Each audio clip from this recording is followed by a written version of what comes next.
안녕하세요, YJ입니다. 금융기본 투자론 기초 파트를 요즘 열심히 하고 있는 YJ고요.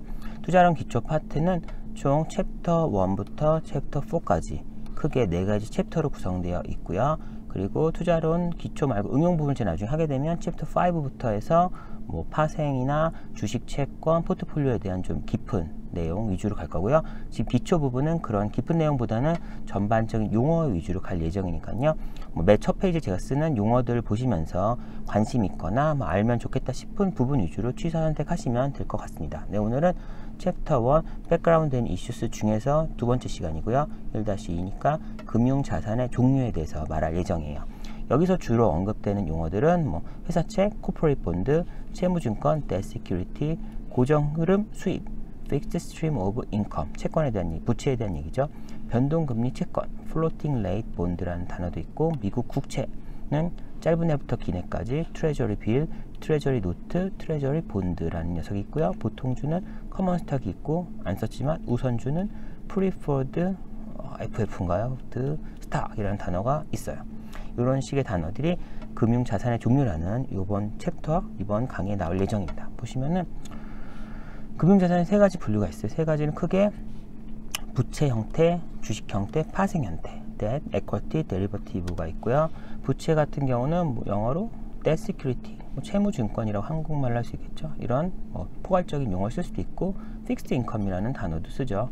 보시면 채무증권이라는 거는 투자자 입장에서는 채무증권 투자하면은 고정된 흐름의 수입, Fixed Stream of Income을 얻거나, 예를 들어 연 5% 수입을 얻는다 하면은 반기에 연 5%라고 하면은 6개월마다 2.5%를 받게 되는 거죠. 따박따박 이런 식으로. 그리고 어떠한 산식에 따라 결정된 흐름의 수입을 얻을 수 있다. 이런 건 a stream of income that is determined according to a specific formula. 어떤 산식으로 계산된 거. 국고 5년 플러스 250bp. 그럼 국고 5년이 매번 바뀌면은 3개월마다 받는다고 하면 3개월마다 바뀐 그 국고 5년에 250pp 2.5%죠. 2.5%를 더한 숫자를 받게 되겠죠. 그러한 산식에 의해서 받을 수도 있는 거예요. 부채의 경우는 변동금리 채권들이 주로 그렇죠. 채무증권의 경우는 그 발행한, 이게 지금 주식과의 차이예요. 주식 같은 경우는 제가 삼성전자를 예를 들면은, 삼성전자 주식은 우선주도 있지만 일반 보통주는 한 종류밖에 없잖아요. 제가 삼성전자 1주를 갖고 있으면 다른 애가 갖고 있는 1주랑 특성이 똑같죠. 그 1주는 같은 한 주예요. 근데 채권의 경우는 회사마다, 일단 회사는 당연히 삼성전자라고 해요. 그러면 삼성전자의 채권 하나밖에 있는 게 아니라, 삼성전자 채권이 많지 않지만 일단 다 있다고 치면은 만기별로 특성이 달라요. 삼성전자의 5년 만기 채권, 10년 만기 채권, 15년 만기 채권, 2년 만기 채권, 5년 만기 채권인데 지금 2년이 지나서 3년 만기가 남아있는 채권 등등등, 모든 게 만기, 잔여 만기에 따라서 일단 특성이 달라요. 다르죠. 그럼 종류가 와장창 드러나겠죠. 그러고 지급 조건별로 달라져요. 이게 지금 여러 개 발행 안 할 수도 있지만, 발행한다면은 변동금리, 고정금리 이런 걸 수도 있고, 워런트가 붙어 있을 수도 있겠죠. 전환사채일 수도 있고, 다양한 조건에 따라서 또 특성이 달라지기 때문에 하나의 회사에 대해서도 종류가 되게 다양해져요. 그래서 채권의 경우는, 채무증권의 경우는 종류가 엄청 다양해요. 주식보다 훨씬 다양하다고 볼 수 있어요. 특성이 너무 다양하니까. 그렇다는 거고, 채무증권 중 짧은 만기를 지닌, 보통 1년 이내를 가진 채무증권은 머니마켓, 그래서 MMF, 머니마켓 펀드라는 단어가 주로 이런 단기 시장에 따른 그런 상품들을 구성되어 있는 거고요. 채무증권 중 안 짧은, 긴이죠. 안 짧은, 긴, 어쨌거나 이거는 뎨 캐피탈 마켓, 이게 보통 부채 시장이라고 하죠. 그래서 그냥 에쿼티 캐피탈 마켓이 에쿼티, DCM이 뎨이죠. DCM, 증권사 보면 DCM, ECM 부서가 있잖아요. 에쿼티 쪽, DCM, 뎨 쪽이 있는데, 뎨은 만기가 있기 때문에 짧은 녀석은 MMF라는 MM이죠. 머니마켓이라는 게 하나 더 있고, 나머지가 DCM으로 분류된다고 볼 수 있어요. 그래서 국공채, 회사채 등이 여기에 속하고요. 세부적으로 보시면은 단어가 좀 헷갈리는데요. 이거를 날려버릴까요? 포인터 옵션, 글자를 삭제하면은 가시죠. 그래서 고정된 현금, 샘플로 사례를 써봤어요. 고정된 현금의 수입은, 회사채는 당연히 변동금리도 있지만 그냥 단어로 고정금리 회사채, 5% 이런 회사채가 있다면 고정된 흐름의 수입을 나타낼 수 있겠죠. 코퍼레이트 본드라고 하죠. 회사채는 어떤 산식에 따라 결정 흐름의 수입은 변동금리 채권이 그 대표적인 예죠. floating rate bond라고 할 수 있고요. 변동금리 아까 말한 뭐 국고 5년 플러스 2% 뭐 이런 식의 산식으로 그러면서 매 6개월마다 결정되는 뭐 그런 시점이 정해지겠죠. 그러면 실제 해당 시점과 매번 금리는 달라질 거예요. 산식은 고정돼 있지만 그런 게 변동금리 채권이 대표적인 예고요. 그리고 머니마켓 짧은 녀석은 US 트레저리 빌 미국 국채인데요. 트레저리 빌은 1년 이내여서 뭐 3개월, 6개월, 9개월 이런 식으로 월 단위로 갈 거고요. 양도성 예금 증서 CD라고 하죠. CD는 Bank Certificate of Deposit 양도성 예금 증서 이런 거에 짧은 게 많이 있죠. 그리고 짧지 않은 게 통상적인 뎨 마켓에 있는 게 US 트레저리 노트 아까 말한 1년 초과 10년 이하 그 US 트레저리 본드 보통 10년 초과되는 것들 그리고 그냥 일반적인 회사채들이 여기에 속한다고 볼 수 있어요. 다음 보시면은 2번이니까 이제 부채를 했으니까 주식이겠죠. 그쵸? 제가 만들었으니까 당연히 저는 알죠. 주식이고요. 주식은 에쿼티인데 일단 보통주 커먼스톡에 대한 얘기만 썼어요. 우선주도 있어요. 우선주가 있고 에쿼티의 모든 게 보통주는 아닌데 일단 일반적인 내용을 쓰다 보니까 보통주 위주로 썼고요. 주식은 보통주는 같진 않아요. 에쿼티도 우선주도 있어요. 일단은 보통주가 좀 대표적인 거니까 보통주는 커먼스톡이라고 하고요. 보통주의 경우는 해당 기업의 소유권, 오너십, 경영 의사권을 갖고 있죠. 그래서 뭐 투표에 참여할 수가 있잖아요. 그런데 뎃은 전혀 권한이 없죠.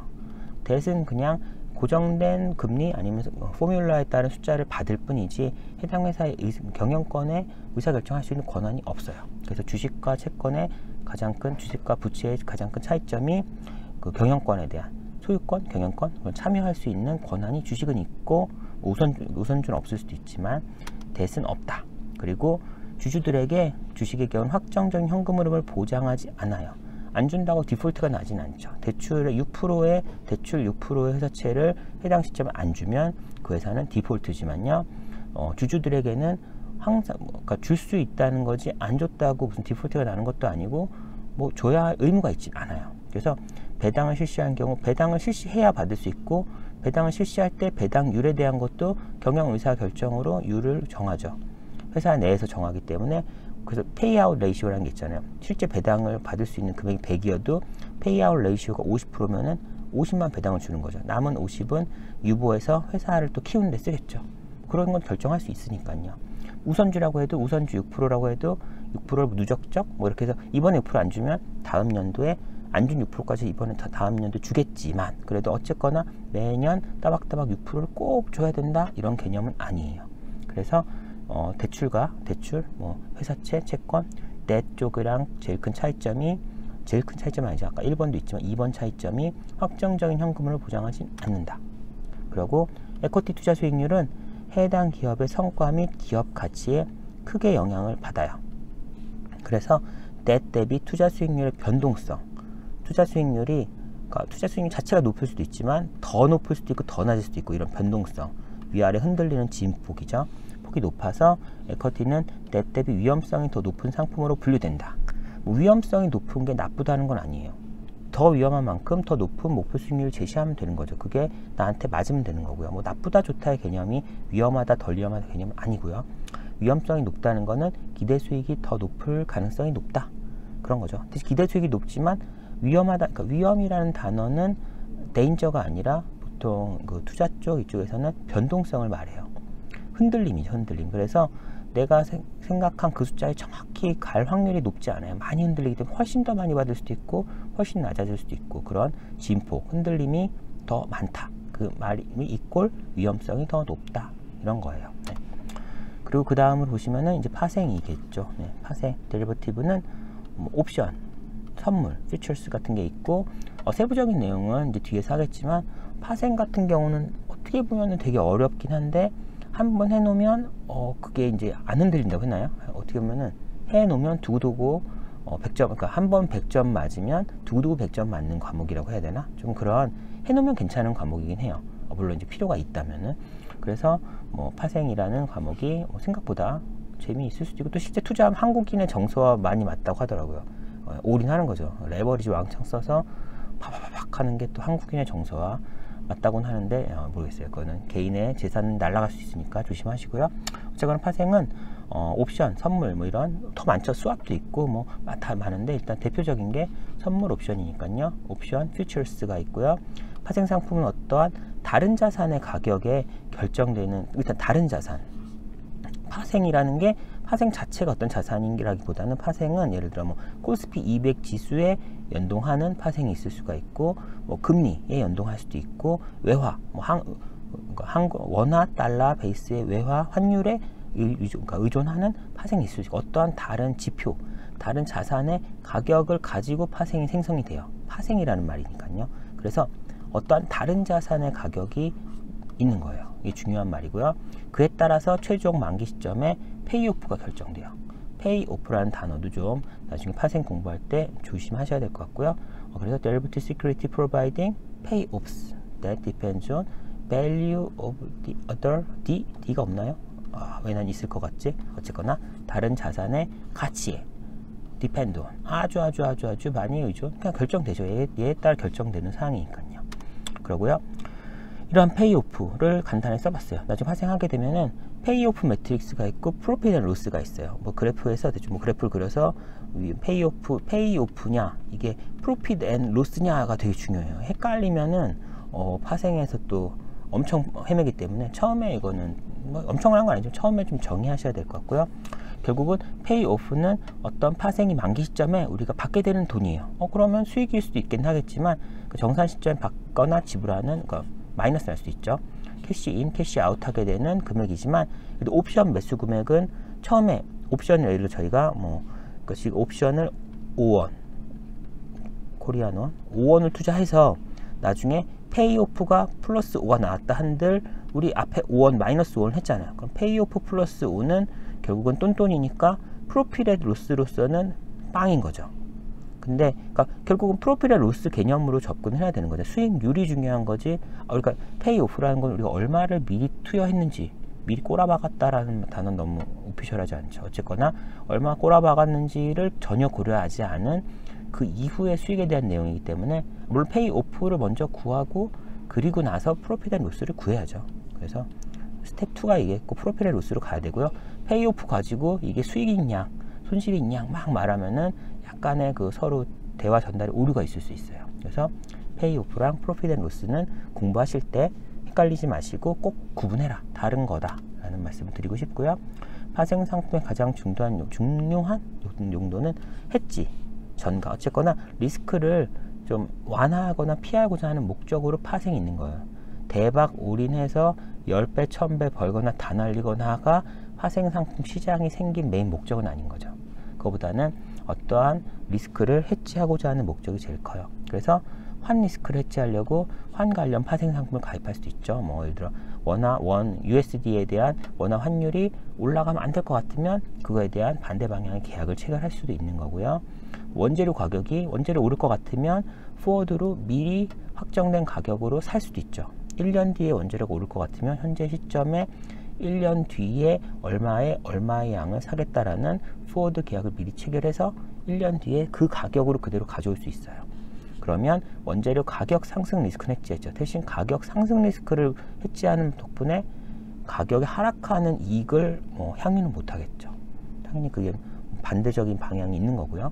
금리 상승이 너무 걱정돼서 금리 상승 리스크를 1년 뒤에 금리가 상승될 것 같아서 현 시점에서 금리 상승 시 이익을 먹는 포지션으로 들어간다면 향후에 이제 금리 상승 때 이익을 먹으면서 금리 상승 때 내가 실제 얻는 손실과 네팅이 돼서 상승 리스크를 해지하는데 하지만 금리가 하락해서 얻을 이익을 못 얻겠죠. 그런 부분이 이제 리스크를 해지하게 되면 어쩔 수 없게 발생하는 거고요. 그런 개념이고 대신 이제 또 다른 용도인데 사실은 위의 용도로 파생 상품 시장이 생긴 것 같지만 이쪽 용도로 아주 많이 쓰고 있죠. 투기 목적 포지션, highly speculative 포지션인데요. 이게 약간 남자 다잉 하는 그쪽 포지션이긴 한데 모르겠어요. 저는 항상 똥손이기 때문에 일로 가면 망할 거여서 저는 안 가고 있어요. 망하면 안 되니까. 그렇고요. 드디어 드디어라고 해야 되나? 오늘은 끝났습니다. 오늘도 1- 금융자산의 종류 부분은 끝났고요. 계속 다른 부분도 이런 식으로 진행하고 갈 테니까 그냥 보시면서 첫 페이지에 있는 주요 용어나 이런 제목 보고서 관심 있는 부분 위주로 쇽쇽쇽쇽 해서 들으시면 좋겠습니다. 네, 오늘도 수고 많으셨고요. 다음에 또 뵐 수 있으면 좋겠습니다. 수고하셨습니다.